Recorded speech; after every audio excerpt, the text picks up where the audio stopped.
Alright, say it with me everyone.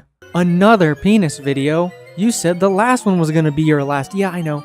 I did. Look, my audience is mostly men. It's like an 85-15 split. And as we've seen, 90% of our sex hangups stem from our members. And our perceived inadequacies. Their size, shape, everything. So of course I'm gonna hit on these topics often. My goal is to systematically dismantle your insecurities piece by piece. And I for one feel like we've made some decent headway. We've come a long way, but there's a specific side of phallus size that we have yet to cover. Stereotypes. And I'm just gonna rip the band-aid off. You know the classics. Black men have bigger ones, Asian men have smaller ones, etc, etc. And I could just wrap all this up right now. They're not true because of XYZ, boom, video done. But in doing my research for this one in particular, I discovered that not only are these not true, but there are some really interesting theories as to why they even exist in the first place, and how they've been able to thrive in this modern society. Because these aren't new. These have been around for generations, but they haven't gone away. I mean, they are very damaging. Perpetuating them is insensitive at best and inherently racist at worst. A side note, this video will try to be apolitical. It's hard when you're talking about a topic like this, but I think most people, no matter what size you're on, can agree that stereotypes in general are kind of a negative thing, not very good for society. So I don't think that's entirely controversial. You know, I'm not on a woke tirade trying to tell you how a certain group is responsible for all the world's problems. That's not what I'm doing. Stereotyping is a serious topic, but that doesn't mean we can't have a lighthearted, casual conversation about them, largely removed from politics. Oh, one more thing before we start. I wanted to give a shout out to Solace Inc., a game made by one of the users on our Discord server. They've included a Candles recruit that you can unlock in the game. It's really cool, and you should check it out. I played it myself, and it's pretty fun. So, let's take a journey, find out why these stereotypes exist, and what we can do to fix them.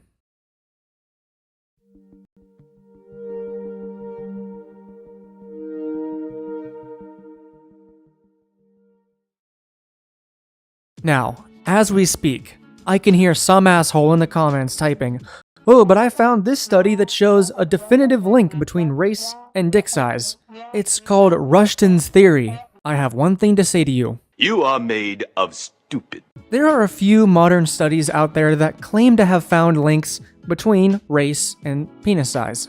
However, they've rightly come under fire for the researcher being an advocate for race realism, which proposes that the major races can be sorted into a strange human hierarchy based on their reproductive strategies. It's an insane take on the human race. I don't want to get into too much detail on it, but censored, this is a word that he uses unironically.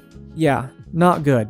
Seriously, if you try to read this, you will be shocked at some of the, abhorrently racist language. Thankfully, we have another writer debunking this supposed link between race and size. The reproductive strategies mentioned in Rushton's study were associated with a whole suite of mental and physical characteristics, including brain size, intelligence, criminality, and of course, penis length. So according to this idiot, African men have the smallest brains and the largest penises, whereas Asian men are the opposite, big brains, small dicks. This has been described as a sort of Goldilocks theory of race, in which, conveniently, European men are just right, having a combination of high intelligence and a reasonable endowment. His theory has also been criticized for naivete about sexual matters. He assumed that larger genital size means less sexual restraint, meaning more intercourse and therefore more procreation, meaning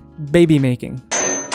These assumptions are pretty unjustified as humans regularly engage in non-procreative sexual activity. Furthermore, sexual mores within a society can change within a generation, from prudishness to permissiveness and back again. Basically, this study linking race and size equates a bigger size with more intercourse, and therefore more children born from them. But, as we know, humans have been known to engage in sexual activity without the intention of procreation, i.e., just doing it to have fun. And here's the last oopsie doopsie from this guy. He attempts to justify his belief that there are differences between races in penis length on the basis that European and Asian males have lower levels of testosterone than Africans, and that the reduction of testosterone had the effect of reducing penis length. Like any good researcher does, he cites his sources, namely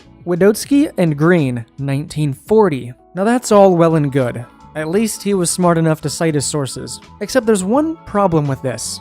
Widotsky and Green is actually a study on the effects of sex hormones on the penises of Rich, we're rich. Good job, guys. You were so close. We're the rich. So essentially, the only study we have that supposedly confirms this stereotype as being true is complete nonsense. So now that we have established the strength of the opposing argument, let's dive straight into the first stereotype.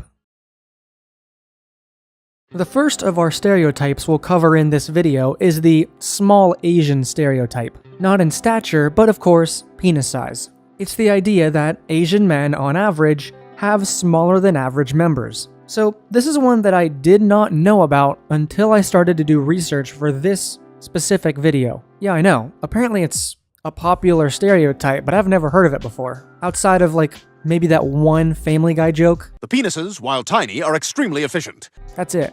I think that's because you don't really see it that much in the pornography world. The main race stereotype when it comes to penises, you know what it is, I know what it is. That one has more of a prevalence in porn search terms, not this one. But that doesn't mean it doesn't exist. It's difficult, to say the least, to find the exact origin of this stereotype. As far as I can tell, it's much less researched than the other one. But what we do know is that it started as a way to emasculate Asian men, meaning to take away their perceived masculinity. As a society, we place a high importance on penis size as a symbol of masculinity. This is generally true of most communities, notably the gay community, where I actually learned that in the gay community, penis size is kind of like a worse mental thing than with heterosexual couples. So, what easier way would there be to emasculate a man than to start a rumor that his member is less than stellar?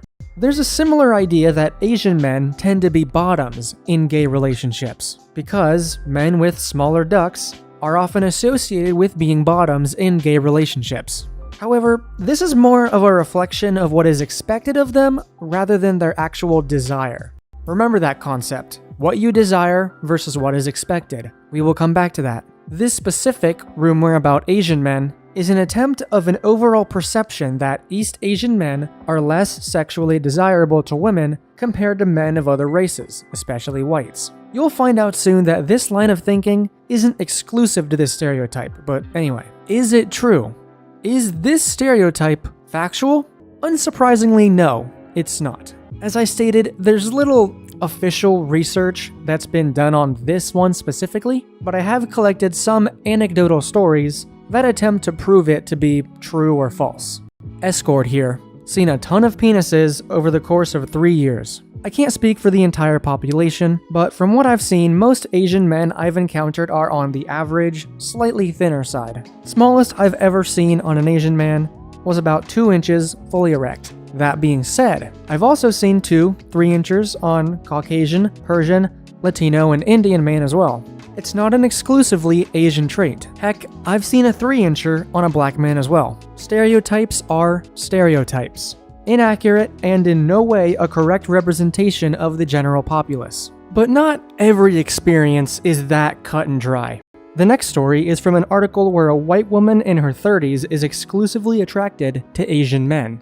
And yet another writer gives a criticism of their perspective. I'm a straight white woman in my early 30s. In theory, I've always been into men of all races, but in practice, most of my exes are Latino and white. In September, I met this really handsome Chinese American guy, and I feel like he rewired me. I've been exclusively attracted to Asian guys since. I'm not writing to ask if this is racist, because I'm not asking these guys to, speak Korean to me in bed or do any role-playing stuff. Let me put it in a language you can understand.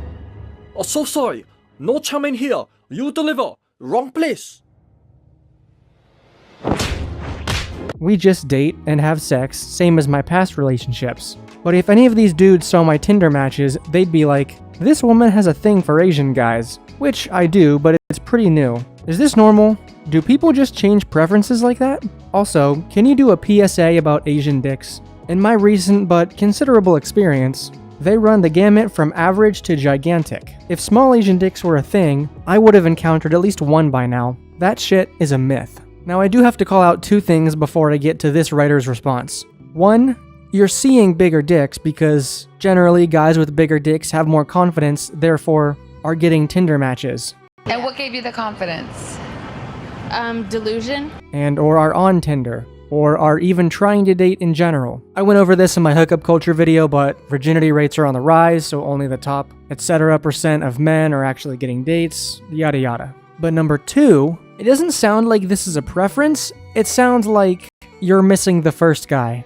And that's just it. Sounds like you still have some unresolved feelings for him, but whatever. It's a nice sentiment from this woman trying to dispel the small Asian myth, but it might fall into the realm of virtue signaling, which could actually explain why this stereotype exists. This story was reviewed by another author, who's critical of the original author and her perspective. Here's my general take on race-specific sexual preferences. So long as you can see and treat your sex partners as individuals and not just as objects, we are all also objects, and so long as you can express your preferences without coming across as racially insensitive, and so long as you've interrogated your preferences to make sure they're actually yours and not a mindless desire for what you've been told you're supposed to want, i.e. the currently prevailing beauty standard or its equally mindless rejection, the transgressive fetishization of the other, then it's okay to seek out sex and or romantic partners of a particular race under those exact conditions. This critic has first established their opinion that under ultra-specific circumstances, having a quote-unquote preference of race, meaning a preference of background and culture for your partner, isn't inherently a bad thing. It just needs to be detached from all stereotypes, and it shouldn't be the only metric by which you judge a potential partner. You know, choosing a boyfriend isn't like picking bread at the store. I don't think you have the right to be that picky. Or at the very least, you need to put in a little more consideration so you're not just shopping for them like they're objects. Quote from the critic, "It doesn't sound like her newfound preference for Asian men has anything to do with the uncomfortable fetishization of the culture. It's good that she's not asking them to speak Korean or do anything like that. Something that's been asked of me before, and it's a bummer, trust me." Oh, so sorry. Her interest in Asian men seems to be mostly an aesthetic thing, which you certainly can't fault her for. There's a lot of hot Asian dudes out there. You know, it's not uncommon for people later in life to discover that they're attracted to something they've never even considered sexy before. Full-grown adults are out here discovering their bi damn near every day, he says. But she went 30 years before she saw one Asian man she was attracted to, and now this guy has, in her words, rewired her to be only attracted to Asian men? Sounds like there's something else going on here, on the subconscious level. Some kind of inherent bias. In his own words, if she was chill about it and just started adding Asian men into the mix, this wouldn't seem like an issue. But from what I can gather, she has shifted to exclusively having sex with Asian men and rejecting everyone else, purely based on the fact that they're not Asian. And she feels the need to write a letter on this topic. That feels like a red flag, and yet I can't pinpoint exactly why. It's interesting because what this critic is struggling to pinpoint is something I've also had trouble with in the past. When we criticize people with these sorts of opinions, we're basically criticizing their preferences, which leads to an interesting question. Are we even allowed to criticize preferences at all if they're just that, preferences? Can I criticize a woman for requiring her man to be at least 9 inches?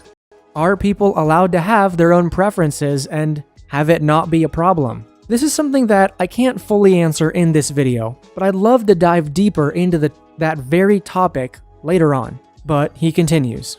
Maybe you're just making up for lost time. Maybe you're getting all the Asian dick you can now to make up for all the Asian dick you missed out on before you ran into that one impossibly hot Asian dude. And your desires/preferences/Tinder profile will achieve a racially harmonious equilibrium at some point. Basically, he's giving her the benefit of the doubt, throwing in the idea that she's just on an Asian kick, and it'll simmer out eventually. But whether you remain exclusively attracted to Asian guys for the rest of your life or not, make sure you don't treat Asian guys like you're doing them a favor by sitting on their gamut-running penises. He's brought forth the idea that she might be virtue signaling, a term that's often thrown around when talking about the new Hollywood and its woke agenda. But it has a meaning that's a little more important than that. As a social term, it actually means the public expression of opinions or sentiments intended to demonstrate one's good character or social conscience or the moral correctness of one's position on a particular issue.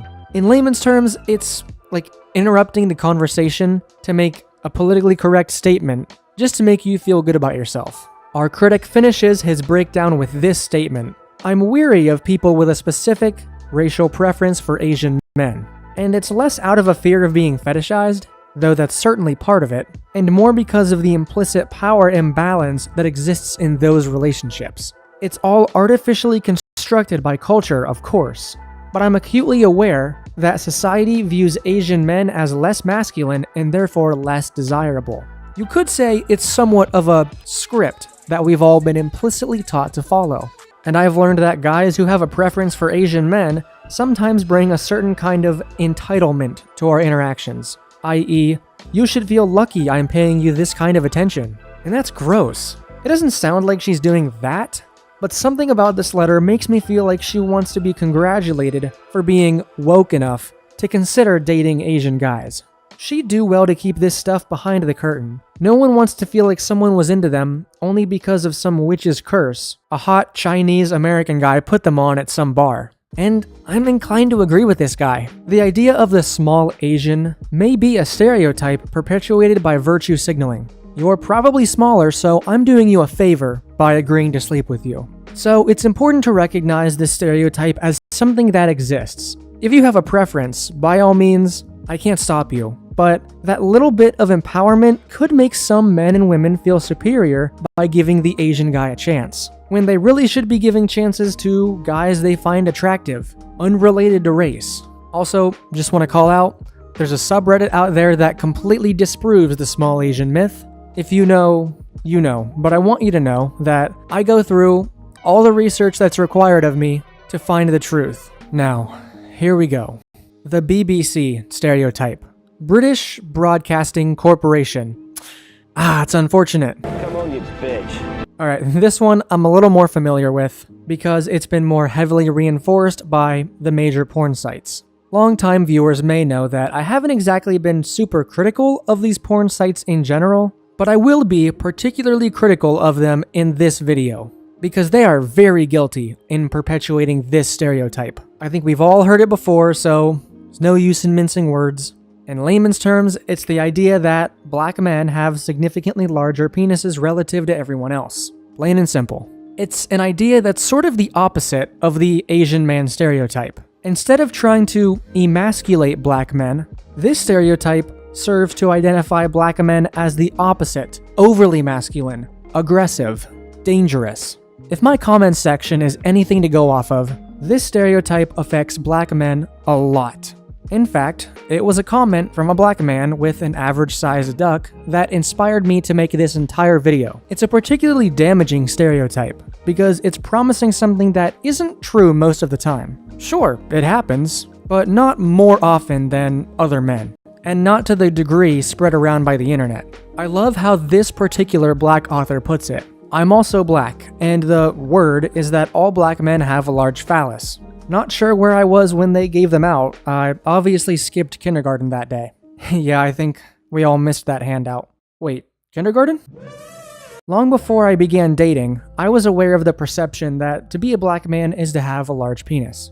Therefore, it is likely that this insecurity would present for me regardless of the ethnocultural background of my sexual partner. No matter who you're dating, this idea persists. making it inherently difficult for the black community to separate itself from this trend. So where does this stereotype come from? Surely the population in power wouldn't spread a rumor like this, because it makes all black men look more desirable, right?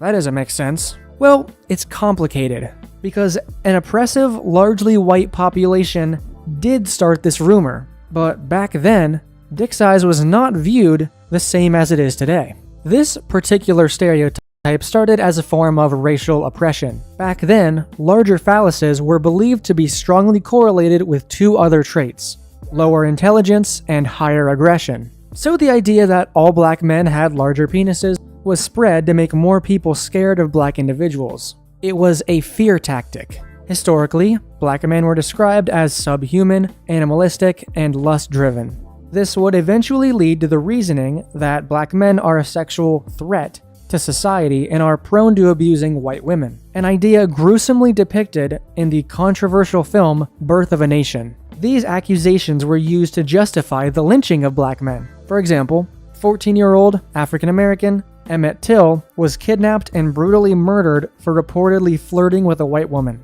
It's a part of our history that we'd like to forget, but it's important not to, because it forms the basis of why this stereotype exists in the first place. Back then, phallus size was thought to be related to aggression, so the rumor was started that black men had larger penises, leading one to conclude that black men were inherently more aggressive. So that's how it started. But the reasoning behind the rumor has shifted. I don't think the average woman or gay man believes in the mythical status of the BBC because they have an interest in perpetuating racial oppression. That doesn't sound right. Maybe there's one or two that do, but no. I think the modern evolution of this idea has transitioned to one of excitement, as seen with the wider porn industry taking this idea and just running away with it. So while the Asian stereotype may have evolved as a consequence of virtue signaling, it seems that the black stereotype evolved as a consequence of, ooh, I've never tried black dick before. This will be a cool new experience. Author and professor Gail Dines accurately reported the ways in which the porn industry plays upon sexual racism. Many of the adult movies with black men in starring roles use racial themes in the title, and often as the film's primary selling point. Titles such as Big Black Dicks, Little White Chicks, and There's a Black Man in My Wife's Ass. Have they found him yet?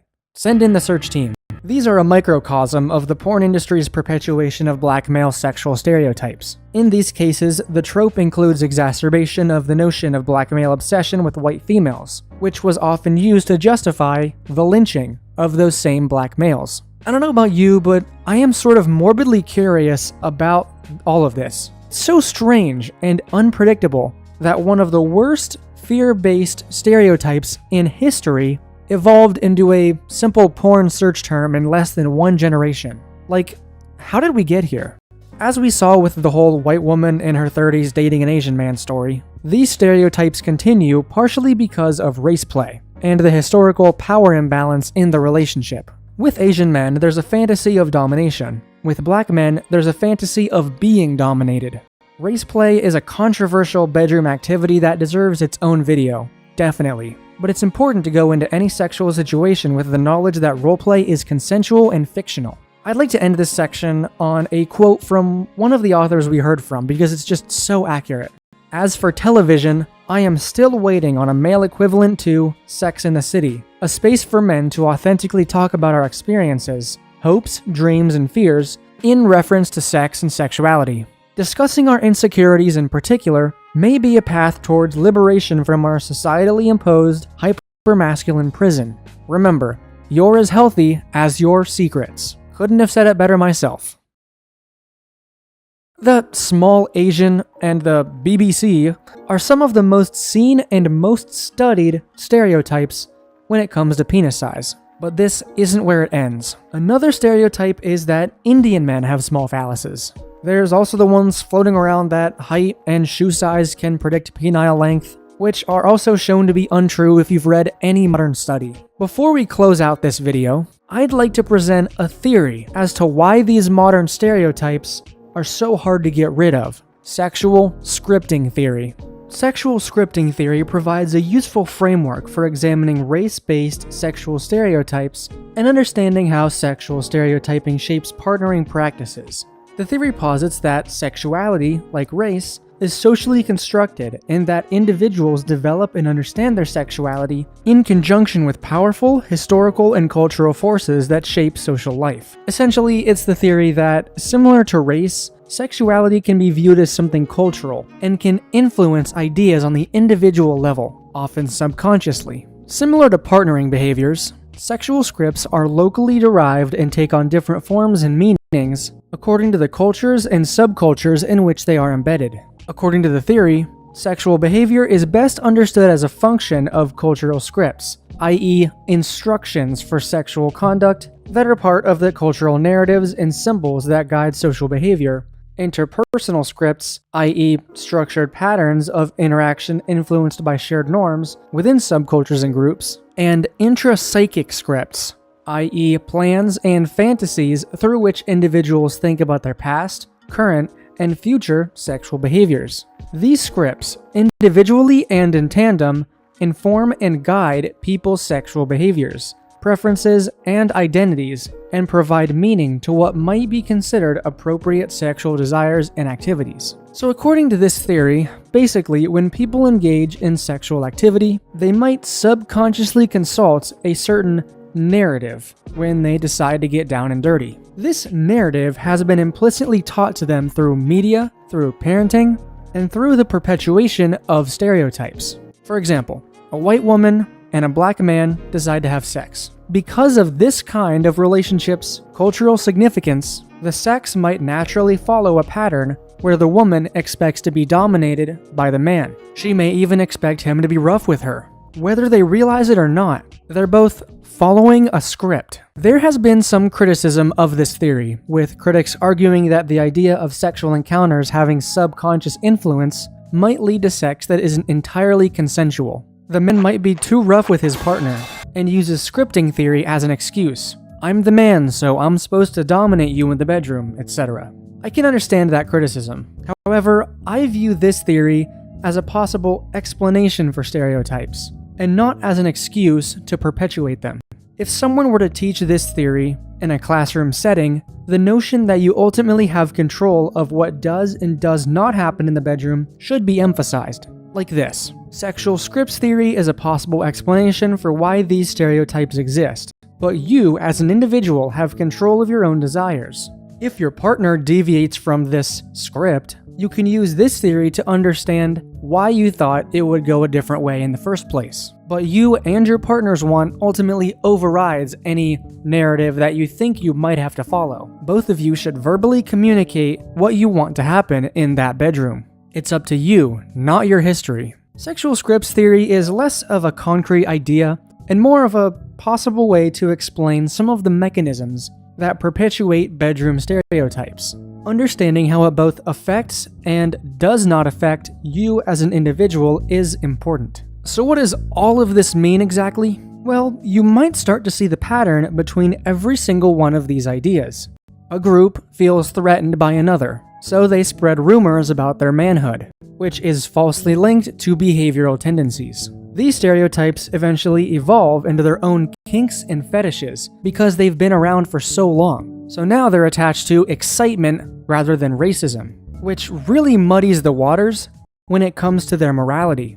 We're presented with an interesting dilemma. If fetishes perpetuate racial stereotypes, do we have to declare certain fetishes as immoral? Because then you're restricting sexual freedom, which is something that I largely don't agree with. Then you have to ask yourself, if these fetishes are no longer being circulated with the intention of being racist, are they even racist at all? The answer to this, of course, is yes. Intention does not matter when it comes to racism. It either is or isn't. These stereotypes have had real-world effects on people. The BBC stereotype has maintained the idea of black aggression, something we're definitely still struggling with today. It's a belief that sticks around, and that's not a good thing. I don't have a solid answer for you on what we should do about this dilemma, but it's something to consider. If we don't have a definitive answer on what is ultimately the morally correct thing to do, then maybe we can at least make sure people are informed about it. I think we should start briefly covering this topic in sex education courses. Make it a point to show that almost all penises, no matter the background of the individual, fall within the same 4 to 6 inch range. Maintain the teaching that some do not, and you can teach how to handle those kinds of situations. If you feel that you're too big or too small, there's a strategy for everyone. But included in that, you should teach that these stereotypes do exist, and how you can avoid spreading them. It would certainly take a lot of time for these teachings to show their effects, but I believe it would strongly curb these bedroom stereotypes and the damage they cause. This video is an attempt at tackling a very serious topic, and I apologize if it wasn't as lighthearted as I might have advertised it to be. But a serious topic deserves a serious conversation. And as I said before, it's complicated because the reasons these stereotypes persist are different from the reasons they were started. The only thing we can know for sure is that they're harmful, and that we need to do something about it. I hope you were able to find some value in this discussion. Let me know what you think in the comments. How would you solve this issue? We also have a Discord server with a discussion thread dedicated to this video and this video topic. There's also our Instagram where I post safe for work art of Candles, my avatar, and some of my older OCs. Subscribe for more videos if you want to. Thank you for watching. I love you all. Good night.